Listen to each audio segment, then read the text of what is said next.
Hi, everybody. I'm Barbara Ham Lee. Up next on Another View, the latest movement in African American hair care, going natural. It's all about embracing the curl, coil, kink, or wave that is natural for African American hair and moving away from the chemical alterations that straighten black hair. So some of you may be thinking, so what? Why not embrace the curl? Why not wear your hair any way you choose? You'll be surprised at the social, political, emotional, and physical issues surrounding the decision to go natural. And we've got a panel of experts ready to weigh in. African American women going natural is next on Another View, right after this news from NPR.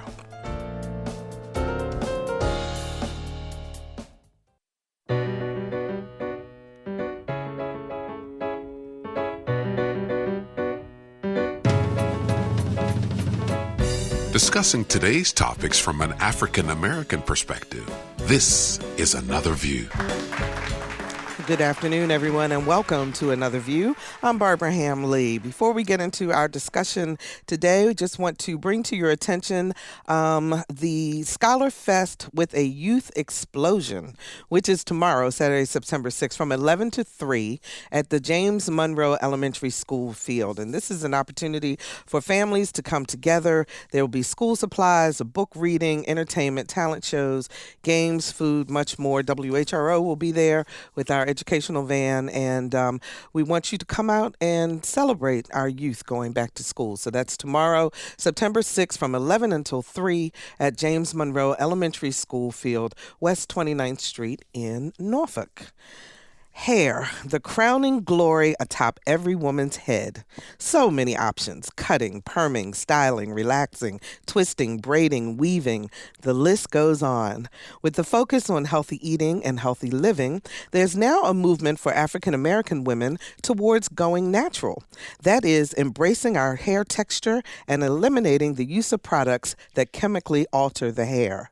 In fact, sales of relaxer products are down 17%, and in 2011, 36% of women abandoned chemically treated hair, but going natural takes some courage. For so long, African American women have been taught to straighten their hair in order to be accepted. And not everyone is a fan of going natural.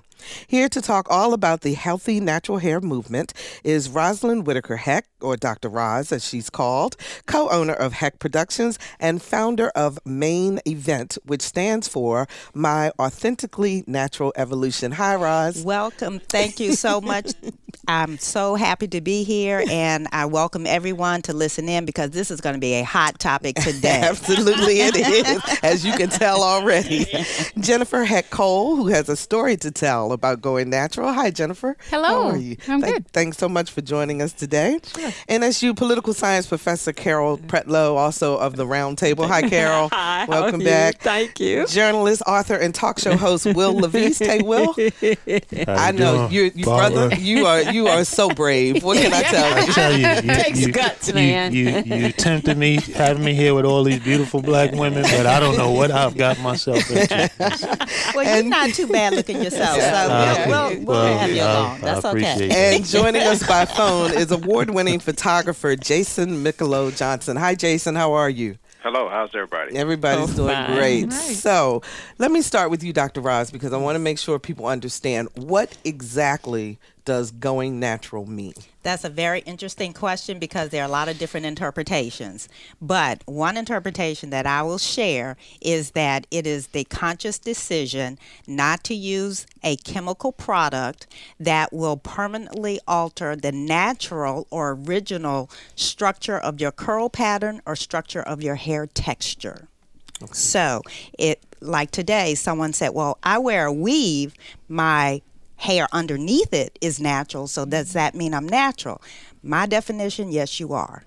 Okay. As long as there's no chemicals. So that's the dividing line. Exactly. The chemicals. For me. But does it mean then that you either have to be short hair like mine, for example, or and yours, Carol, or does it mean it has to be braids, locks, or can it be a European, as they say, style, but yet still be natural?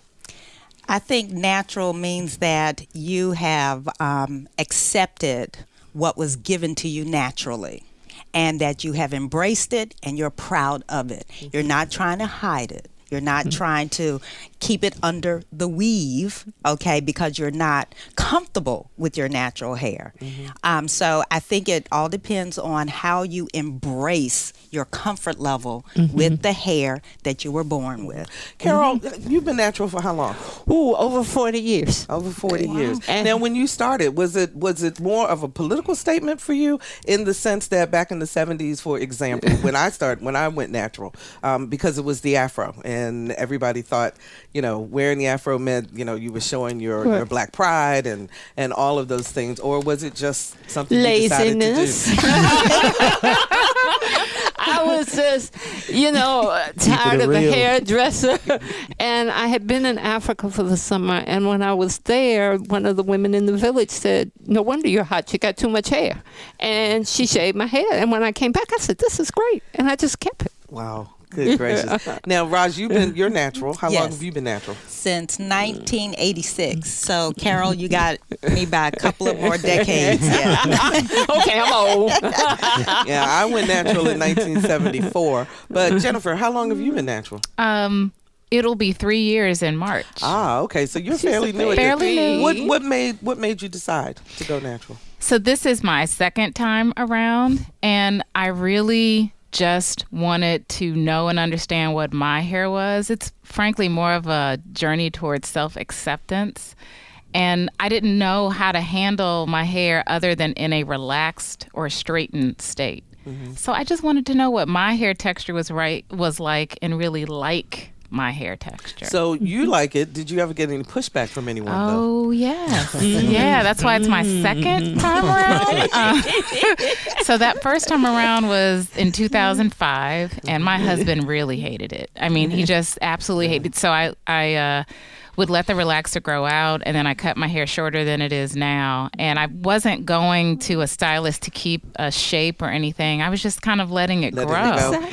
And he was just really, really not happy. And I wasn't strong enough to withstand the pressure. Even the stylist I went to said, "Well, do you work out usually? And maybe it's easier to get a relaxer and keep it straight that way." So nobody was encouraging you? Not at all. And there wasn't enough information available. And in 2005, I mean, I know the internet was, up and coming, and it was available, but there was no real solid information about how to even take care of your hair. 440-2665 or 1-800-940-2240 are the numbers to call to join our conversation. And I know a lot of you out there want to talk about this, because when we promoted it, we heard back from many of you. 440-2665 or 1-800-940-2240. Are you wearing your hair natural? Have you decided to go that route?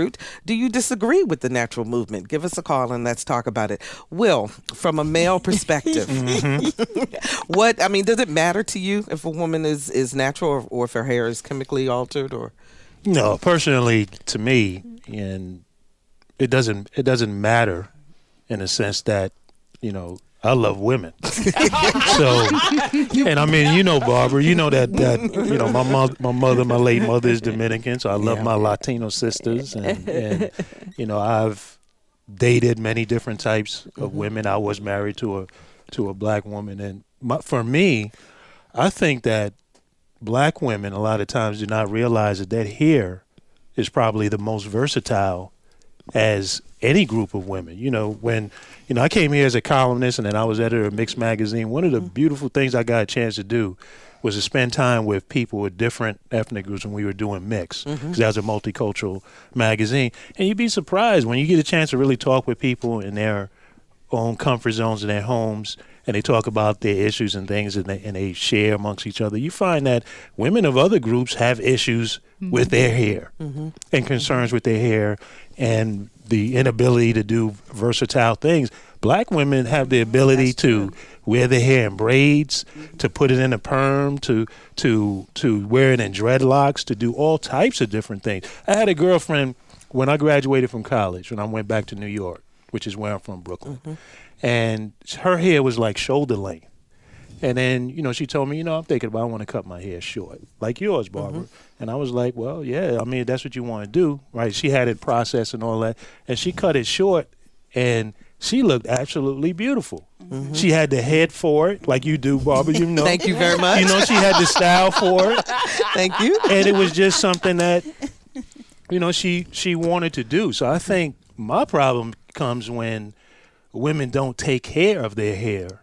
And like a lot of these bad weaves that we see out here with folks just, it doesn't even look like they really tried to keep their hair together, just threw it on there. And so I think, women, black women in particular, because of the onslaught, and it's been alluded to, really need to understand that, your texture of hair is really beautiful. You spend some time talking with some other women, just look around. You'll find, other women are trying to change their hair. Just go in Walmart. Look at all the products. That is very, very true. And the products, we're going to get to that. Jason, I don't want to leave you out because you are an award-winning photographer and you have a new exhibition called Yours Naturally. And I'm wondering, as you show your photographs and so forth, what are the reactions, particularly from men, about the photographs that they see? Well, we normally get one-word responses like awesome, stunning, beautiful, gorgeous, or just wow.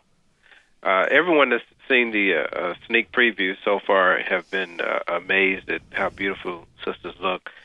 Of all sizes, complexions, and we have a range of professions because we want to show not only the natural beauty, but we want to show how women look in the natural state of things because natural is normal. So we show them in the workplace, working out, riding a bicycle, doing things that everyone else we see in advertisements and on TV doing. Mm-hmm. I want to ask you guys, because Jason brings up a point. A lot of times people feel and felt that wearing your hair natural would be a barrier for job promotion, for getting a job, et cetera. Carol, what do you think about that? Yeah, because I had people when I first got out of graduate school telling me if I wanted a job, I needed to grow my hair. Now, at the same time, I had a nose ring and 3 earrings, and they ignored that and focused on the hair. So that became an issue, and it became not only a political statement, but it also became, okay, am I going to get a job or because I want to do me? Or what this, but society progresses. People change. No longer do people stop me on the street and say, "Girl, you need something to do. You need your hair fixed." No, people don't stop you anymore. So I think. Do you think it's still an issue, Will? Yeah, it still is an issue to an extent. Recently the military had some changes in terms of styles of hair that really, when you got down to it, it really was targeting black women and wearing in the ways in which they wear their hair. But certainly, as long as we continue to have racism in the society, you're going to have those issues because what we're facing is all a outgrowth of that very issue of privileging one group over another. And when you do that, you start disparaging the other. Their characteristics get disparaged. And so that's been the onslaught that has come upon black community, black women. I have a daughter who's been has had to deal with that. I've got 2 sons who I've had to check over and over and over on that, and and plus to add the whole dark skin, light skin in there, and the mix was a whole nother show. Exactly, that is very true. Go ahead, Raj. Before I bring this in about the military issue. Sure. Fortunately, there were some champions in the military community who pushed back against those proposed regulations, and fortunately, most of those banned hairstyles were dismissed.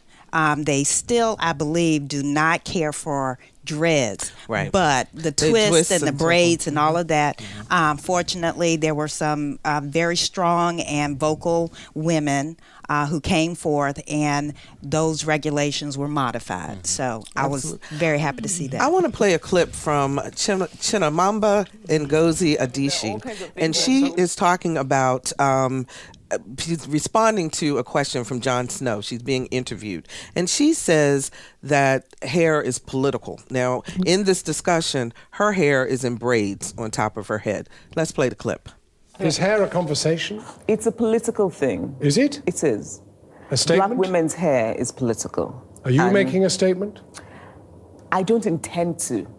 but I do. You have it imposed on you, the statement. You really do. By walking in somewhere with my hair like this, people make assumptions, they're immediate assumptions. If my hair isn't straight, people can assume that you're either, they might think you're an angry black woman, or they might think you're very soulful, or they might think you're an artist, or they might think you're vegetarian. I mean, there are all kinds of things. Or somebody likes a lot of time in the hair salon. That too. Well, but no, the straight hair requires a lot of time as well. But, I'm just interested in hair as a means of talking about other things. What does the society tell us is beautiful? Because, you look at women's magazines, and these things matter. I mean, these things matter. And we look at what's on television, and what does sort of the larger society say is beautiful? It's straight hair. And so you have young girls who are growing up with that in their heads. And it's something that I want to talk about and want to address and want to challenge. Jennifer, I saw you nodding your head while you were listening. What's your reaction? She is absolutely right that she is not intending to make a political statement. And I guess that's why, I don't necessarily see wearing my hair in its natural state as a political statement. I do see it. So I work in corporate America. I have for the past years. And I see it as an opportunity to educate people about it, of people of all races and all hues, because some people don't understand. Some do and some don't. But no, I don't wear it as a political statement. Again, this is more of a journey towards self-acceptance. And what I've found in the past, 2.5, almost 3 years, is that I feel far more beautiful wearing my hair like this. And that exudes. And I get far more compliments. Even I'm at a heavier weight than I've been in a long time. But my hair, people are like, wow, you just look really great. And I appreciate that. And it's not even just the look, but I really believe that the beauty is inside and coming out. Mm-hmm. Carol, you were nodding your head also. Yeah, because, initially when we said, is this a political statement? I thought, okay, it's other people may. But for me, like you, it was, I want to do me. Mm-hmm. And doing me means that sometimes there are other people who see it as political, but then there are friends who have said, you'd be so cute if you let your hair grow. And I said, to whom? I'm caring about what I think. I don't, so I guess it's a mixture of things here. Dr. Roz, yes. when we sent out the promotion for today's show, a colleague of mine wrote back and said, welcome to the 60s. Is this different? Is this movement different? I was born then. Than back in the 60s? Okay, that reminds me of that commercial where the guy says, what does LOL mean? Okay. Okay, somebody, please. But anyway, I think when some people think of the natural hair movement, they do think of the Angela Davis and the Black Power type of thing. I had mine. Right. But for me and a lot of women I encounter, is more of a healthier lifestyle choice. Yes. Okay? And it's no different for me than saying, why would I change the color of my skin to assimilate? So why should I change the texture of my hair to assimilate? So that's how it is for me. 440-2665 or 1-800-940-2240 are the numbers to call to join our conversation. Danita joins us from Newport News. Hi, Danita. You're on the air. Good afternoon. Good afternoon. I just wanted to share the reasons why I went natural. I went natural in 2010, January the 13th. 2002. And the main reason was I hated doing hair. Hate doing my hair. So relax was too much work, and I sweat a lot, and you would curl it in the morning, and an hour later it was flat and droopy, and it was just too much work, so I cut it off. And another reason I did was because of my children. I have 2 girls, and my little one wanted her hair to be straight, and I was like, you don't need to have straight hair, but you have straight hair, Mommy.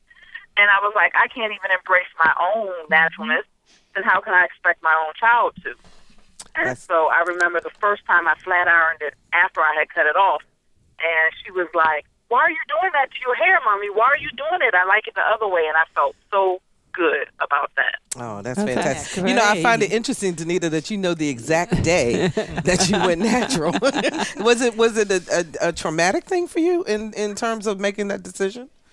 Not necessarily.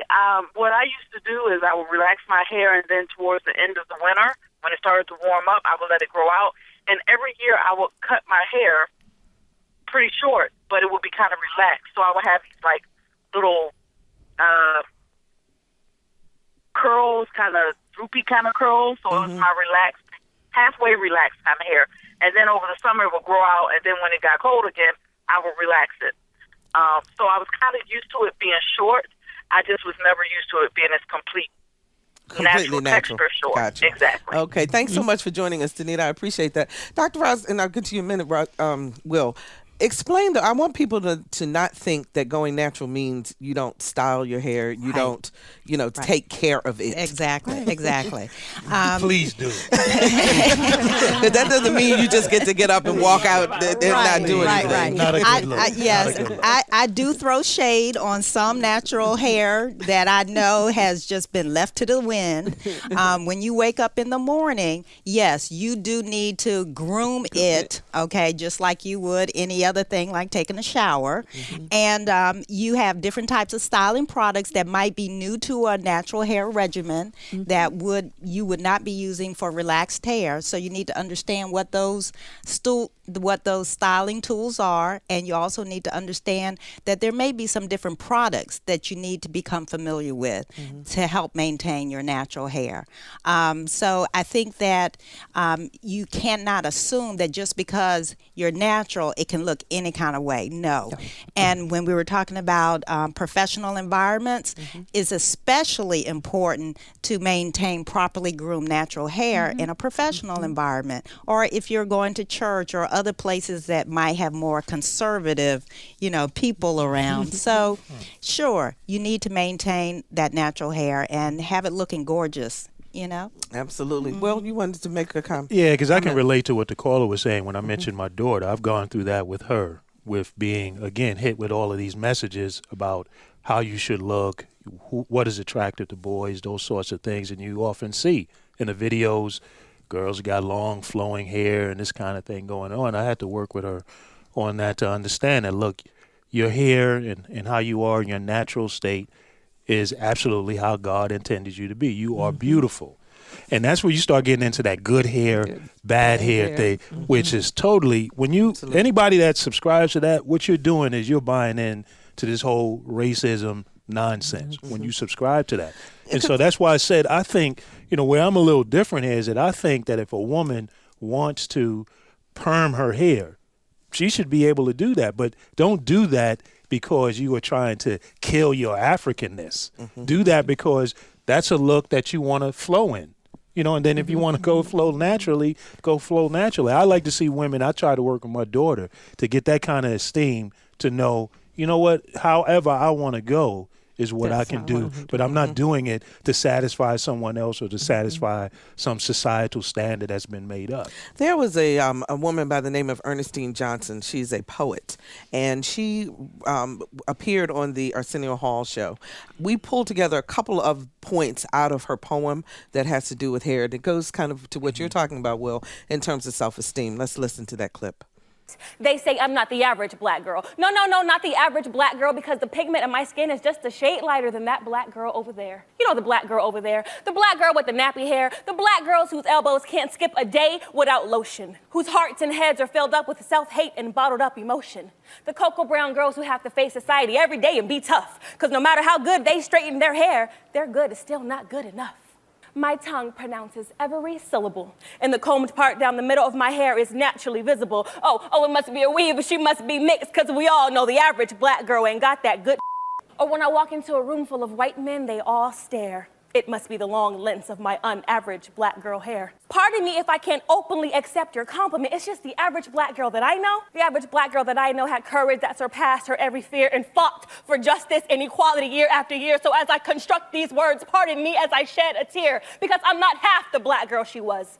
I am not half the black girl she was. See, there's a minor clause. See, she was out there fighting, breaking, and changing laws. So I bow down to my black queen standing in the merit of her work. And as America's society continuously throws these supercilious words unto me, I say no. I'm not the average black girl. I can only aspire to be.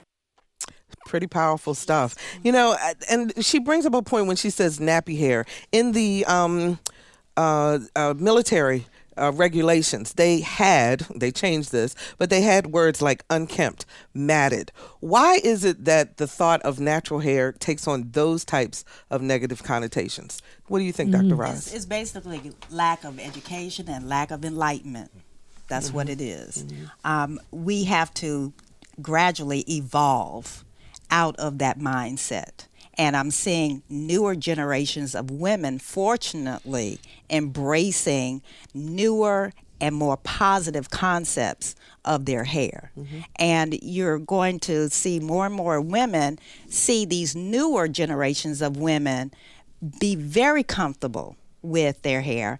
And I'm seeing more older women being very curious about this phenomenon.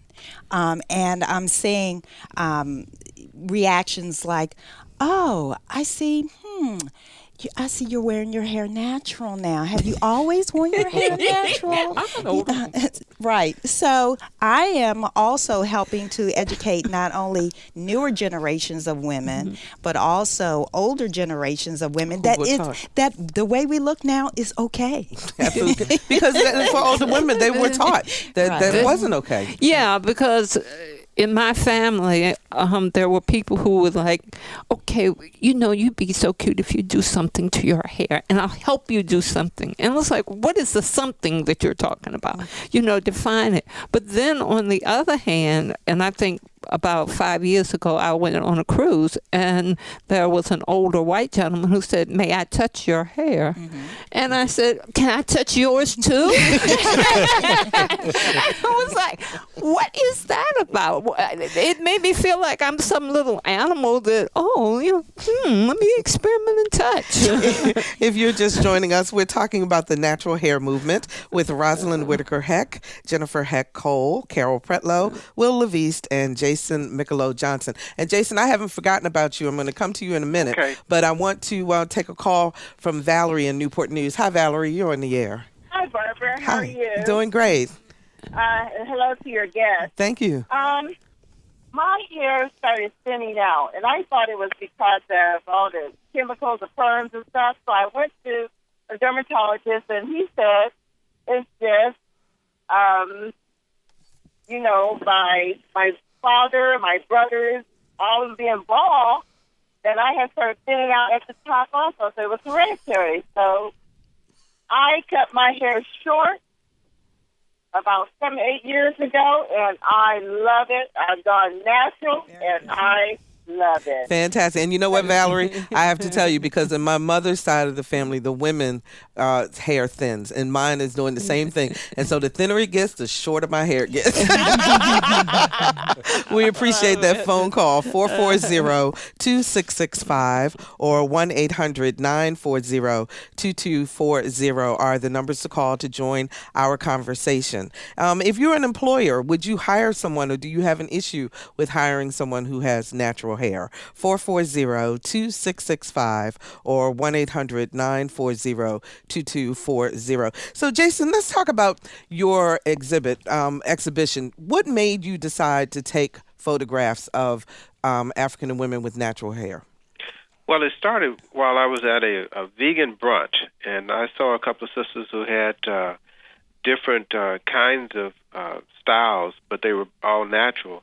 And one was a short twist, and the other one was braided but had some curls coming around the side. And she, too, had a nose ring. And it was just interesting, fascinating. And then I saw another woman who had sort of a French braid. And I had always been fascinated by women with natural hair and wanted to do a project like it, but I had never had a chance to put it on the front burner. And I asked them if I could photograph them for an exhibition. And they loved the idea, and they joined in, and they turned me on to a network of women all across this country who experience and celebrate themselves through natural hair. And once I started going online and Googling natural hairstyles, natural hair movement, natural hair products, I discovered that there's a series of expos, conventions, and shows going on around the country. And I just wanted to be the first to put together a national exhibition celebrating women who celebrate themselves naturally. And that's why I titled it Yours Naturally, with the subtitle, Beauty That Grows on You. Absolutely. And as a matter of fact, you're going to be able to show a preview of that exhibition tomorrow. Dr. Roz, I'm going to let you talk to people about where and when that's happening. Very good. Yes, Jason has graciously offered to be the first stop here in Hampton Roads for a preview of his stunning exhibit, and that's going to be part of the Naturally Fab and Fierce Confab. Is going to be tomorrow from 10 a.m. until 3 p.m. We have a day packed at the Peninsula Workforce Development Center, which is adjacent to Thomas Nelson Community College at 600 Butler Farm Road. And in addition to Jason's exhibit, we're going to have a Dr. Praneek James. She's a certified trichologist, and that's a person who specializes in scalp and hair disorders, and she's going to do a curl analysis. We also have a woman by the name of Era Shea, who is going to show us her new line of No Kim Naturals hairline, and she built and created her brand right here in Hampton Roads, and she's going to demonstrate the lock method, and that's liquid, oil, and cream, which is very popular for moisturizing natural hair. And then we're going to have Barbara Ham Lee moderating a panel of men, including Mr. Will over here.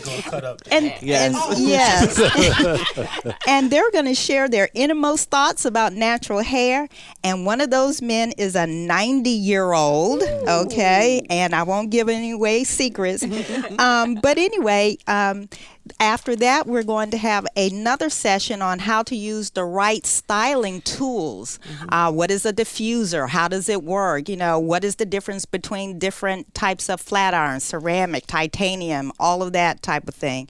And we're also going to have a session where we're going to look at Jason's photos, and he is going to possibly pick someone out of the audience possibly to be included in his national exhibition. Oh, that's fantastic. Yes. That's great. So we're That's great. all excited about that. We and are excited about that tomorrow. Yes. And it is at the Peninsula Workforce Development Center, part of Thomas Nelson Community College, 600 Butler Farm Road. And I would love to see you all come out.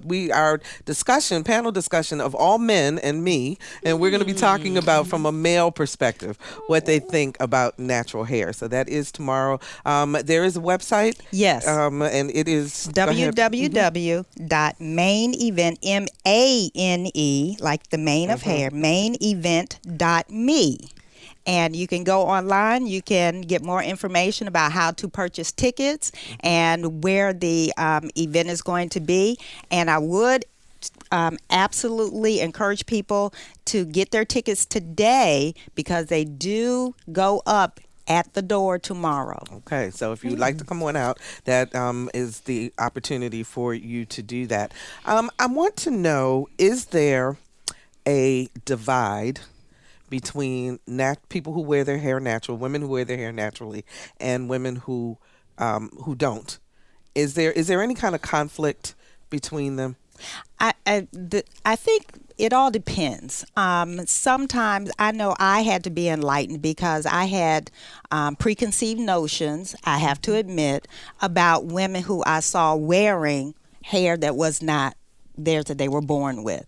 But I have a person on my team who has alopecia, and she wears hair that she was not born with because of her medical condition. Okay, so that has sensitized me to the fact that not all women wear wigs or weaves because they're ashamed of their natural hair. It might be because of a medical condition. Absolutely. As a matter of fact, let's talk to Lisa from Virginia Beach. Hi, Lisa. You're on the air. Hi. My friend had always wore a wig, and I never understood why, but she said her hair was completely wild. And one day I saw her, she had the wig off, and every single hair had a life of its own, and there was nothing she could do with it to tame it at all. So she just wore the wig to keep it under control. Lisa, can you explain what you mean by taming her hair? Well, it was just every single strand had curl to it that she couldn't do anything with.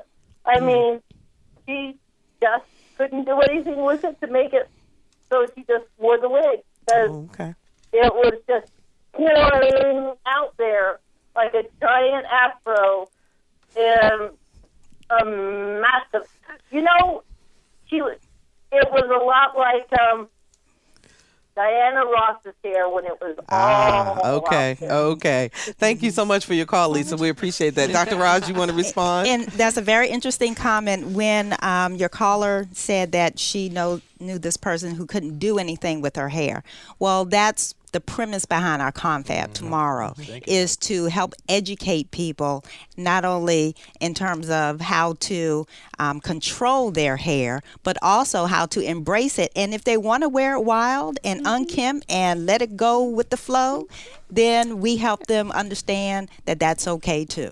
And how to take care of it. Because that did become, Jennifer, a problem in terms of if you don't know anything other than straightened hair. What were some of the things that you had to learn in terms of going natural? So I had to understand what my hair felt like, unrelaxed, what my own hair felt like, which was, I was thinking all I kept thinking was what my mother, frankly, would say, and that was nappy. My hair is just coily, and it is soft. And just like when it's relaxed, it would get dry if I sweat it out or just didn't take care of it. So I had to learn what my hair felt like, and then I had to figure out what products would work on hair that was not chemically treated. I've never colored my hair before, so I just had to figure out, I just had to be patient. And so, I know people have heard the term product junkie before, so I am a recovering product junkie for sure. But you know what? It really does come down to learning which products do work on your hair, because I'm a product junkie also. I mean, you try different things. Carol, have you found that was an issue? Yeah, I did try different things. I color my hair sometimes I don't. I did let it grow out, for a couple of years, and I was like, okay, that's not working out. But I also think that's a matter of, just like any other thing, you might do something and say, you know what, I'm bored with this. I want a change. So we should have the freedom to go back and forth between. Let's see, 440-2665 or 1-800-940-2240. Connie joins us from Yorktown. Hi, Connie, you're on the air. Hi, how are you? I'm doing great. How are you? Good. Thanks for taking my call. Sure. I was calling. I really love your show. I listen every Friday. Thank you so much. And I was calling because I'm a white woman, but I also went the natural route I guess probably been about 5 years ago, and stopped coloring my hair. I was, I guess I would call myself chemically dependent. And so I stopped coloring my hair, and I got so many my friends were like, oh my gosh, how could you do that? I could never show my gray or anything like that. But I guess for a lot of the same reasons as you all were saying, that you just wanted to be accepted, for who you were, and not feel like you had to do anything special, to present yourself, or that you didn't like sitting in the beauty parlor chair for a couple of hours. I mean, it takes up a lot of time, takes up a lot of money to do all that.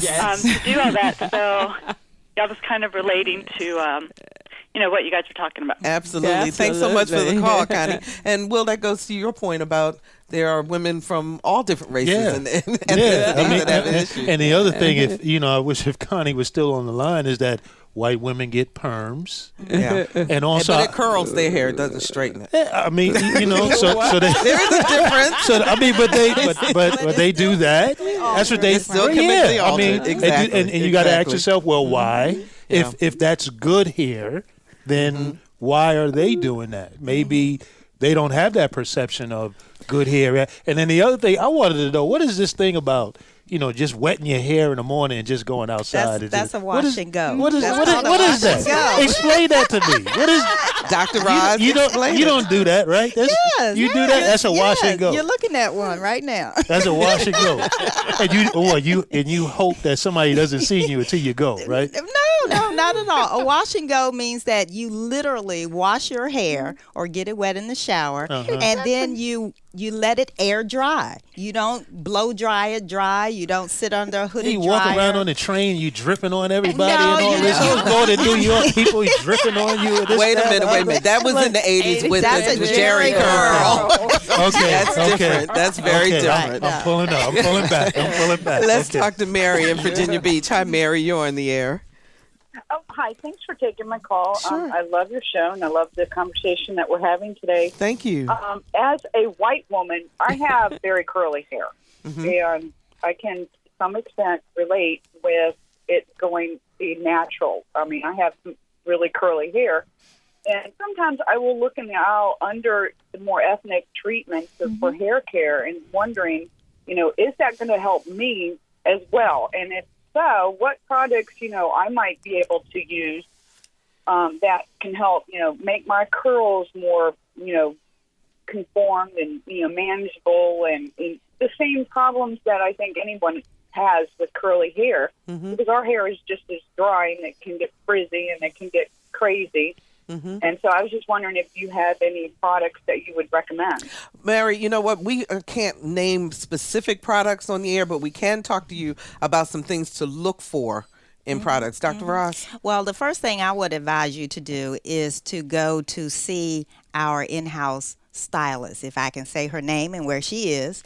Her name is LaDonna Mead, and you can find her at the Hair Cuttery at the Peninsula Town Center, and she will give you much more information than you could possibly find on the internet, because she will be talking to you specifically about your particular hair texture and if she doesn't go directly to that person, she can going to a stylist that you trust. Exactly. And asking them to help you to work with your different hair, because different products do different things. Some of it weights it down, some of it is not moisturizing enough. There are many different reasons, so that would be the advice to go. We don't want her to turn her into a product junkie like Jen. Absolutely. Because you try one and then if it doesn't work, you go on to the next. Let's see. Kimberly joins us from Portsmouth. Hi, Kimberly. You're on the air. Hello, Kimberly? Is Kimberly there? I guess she's not there. Okay, then let's go to Joe from Virginia Beach. Joe, you're on the air. Yes. Hi, Barbara. Hi. Great show as always. Thank you. It's one of my favorite, and I'm very fortunate to be able to work most of the time and enjoy your show. As a white individual, and a male, everybody's really talking about female hair, and I wanted to speak to it almost on an economic level. I'm a business owner. I'm in a small area, and about 3 years ago, I let my hair go natural, and I loved it. I loved my hair. It was beautiful hair. It was. And over the course of a number of years, over the course of having long hair, I grew a long beard too, so I went the whole route of going natural, and I couldn't have been happier. But what I saw was people looked at me strange. Even people who knew me. I even had a woman say to me as I was going into the post office, "You need to shave. You need to cut that thing." I was like, "Don't you think it has some character?" Because that's what I saw. She said, "No, it just looks sloppy." And I was like horrified. And she was like 350 pounds. And I thought, what is wrong with this equation here? Okay. I thought, wow. And so I really took that home. I mean, I'm like, man. I went home. I talked to my sweetheart. I'm like, she said I look sloppy. And my sweetheart was like, yeah. I mean, okay. So you know what? Out of just wanting, I want to have a home. I want to have a roof over my head. And I don't really care. I've never really cared about people's opinion. So that's what enabled me to do this. But I care about being able to pay my bills. And by golly, a week ago, I cut it off. And it wasn't because of dealing with society's reaction of what, looks proper, or your family or whatever. It's just merely, I want to have the dignity that being able to pay your bills comes with. So if you looked at me now, you'd probably say, pretty handsome cat. And, but that's not what I see now. But anyway, I hear great program. Thank you so much. And I hear the pain in your voice. Will, you want to respond? Yeah, I mean, one of the things that I was thinking as he was talking about his sweetheart is that one of the things about this is I do think as a male that if you are going to make a drastic change in how you look and you're in a relationship with someone, whether it's a marriage or any kind of close relationship, I think that you should at least have a conversation about it. And a conversation doesn't mean permission. Your body, your choice, you do what you want. But I think if you're in a relationship with someone, you should have enough empathy to tell them, just like I mentioned earlier about my girlfriend. She said, hey, this is what I'm thinking about doing. She wasn't asking for my permission. She was saying, she said, feedback. And I also recognize that people are not always as strong with their own self-esteem to have those kinds of conversations. But I think that that could go a long way, having that empathy, at least having a conversation to sort of give a person a heads up of what you're about to do and, maybe get some of that feedback. Dr. Ross. Right. Joe's situation was actually one that I encountered myself. I was looking to hire a person for a position who had a ponytail. But because of the conservative environment that we were in at the time, I approached him quite honestly and said, I think you would be less of a distraction if you would consider cutting your ponytail. Okay, until you secure the position. Once you secure the position, then go for it.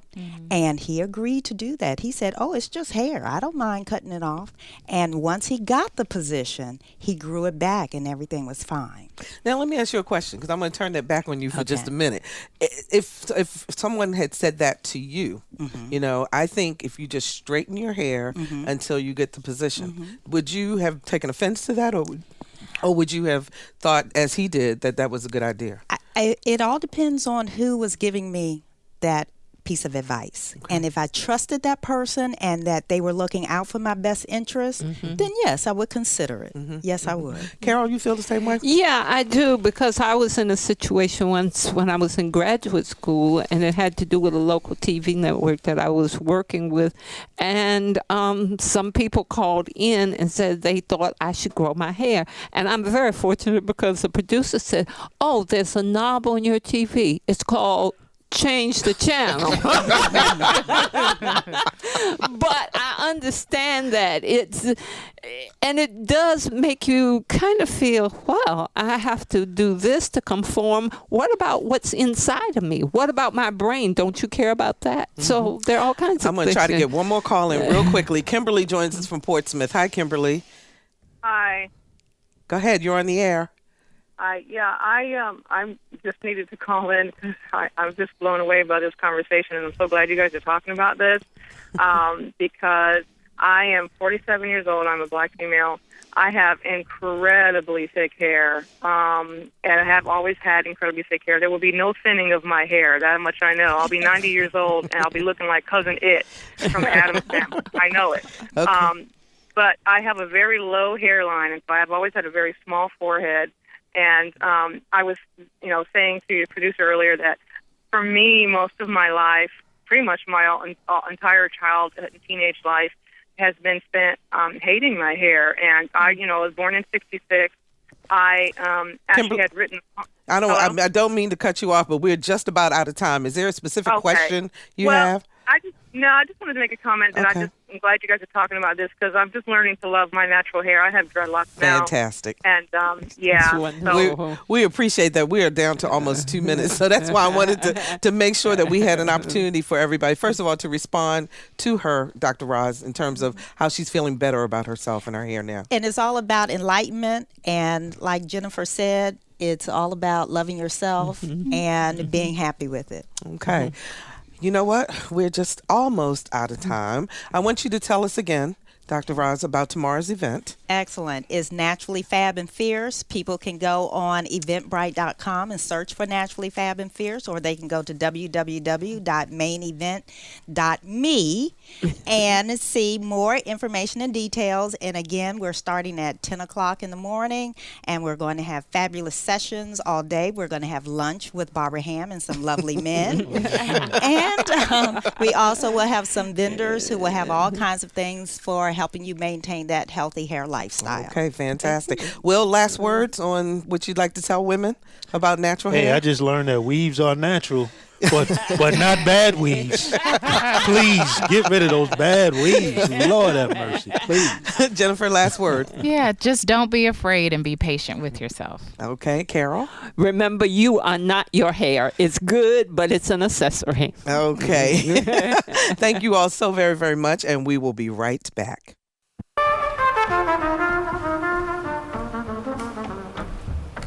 I'm with Marcellus, and you all are checking out Another View on WHRV 89.5. Don't go anywhere.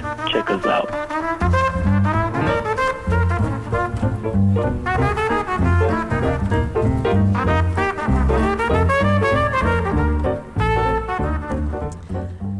And welcome back. And I neglected to say thank you to Jason Michelow Johnson, also, who is on the phone. He wasn't sitting here right in front of us, but we appreciate you being on the phone with us, Jason, and also that a preview of his exhibition. And I've seen some of the photographs, absolutely stunningly beautiful. So I hope you all will come on out. And thank you so much for joining us. We appreciate that. We'll be doing a live demonstration, a photo shoot live. So please come out and watch and see how the magic is made. And you can see different hairstyles created right there before your eyes in beautiful photographic exhibition style. Fantastic. Thanks so much. We really appreciate it. Brother. And I do want to invite you all to join me tomorrow for the main event, and it is the first of its kind natural hair and healthy confab at the Peninsula Workforce Development Center on the campus of Thomas Nelson Community College, 600 Butler Farm Road in Hampton, from 10 until 3. And at noon, I get the chance to host a roundtable discussion with men from different generations who will talk about how they feel about natural hair. It's a full day of informational seminars, beauty makeup bar, hair and beauty and natural product vendors, and lots of fun and fellowship. Tickets are available at the door, or you can get them now at maine, M-A-N-E, event.me. And if you'd like to hear this show again or share it with a friend, log on to anotherviewradio.org and download the podcast. While you're there, sign up for our eView newsletter. It's a once-a-week reminder of upcoming programs. Next week, it's the Another View Roundtable with insightful conversation on what we need to do to prevent racial unrest in the future. Our theme music was composed and performed by Jay Sennett. Lisa Godley is our show producer. Victor Bowen is our audio engineer, and Elise Stanley answered our phones. I'm Barbara Ham Lee. Have a fabulous weekend, everyone. And let's get together again next Friday at noon for Another View.